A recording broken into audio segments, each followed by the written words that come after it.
Noong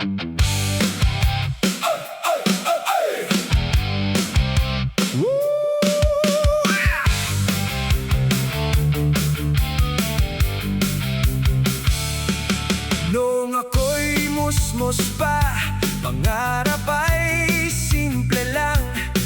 Sa harap ng telebisyon, tuwang-tuwa ang damdamin.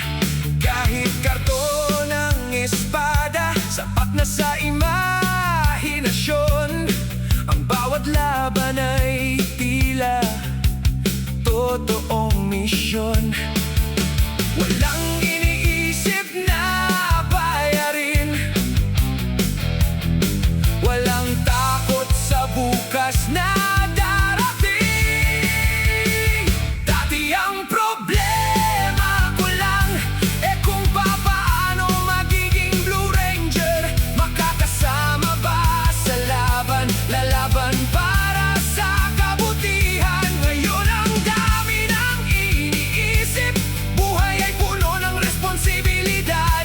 Pero sa puso ko'y buhay pa rin ang batang minsang nangarap maging Blue Ranger. Lumipas ang maraming taon, nag-iba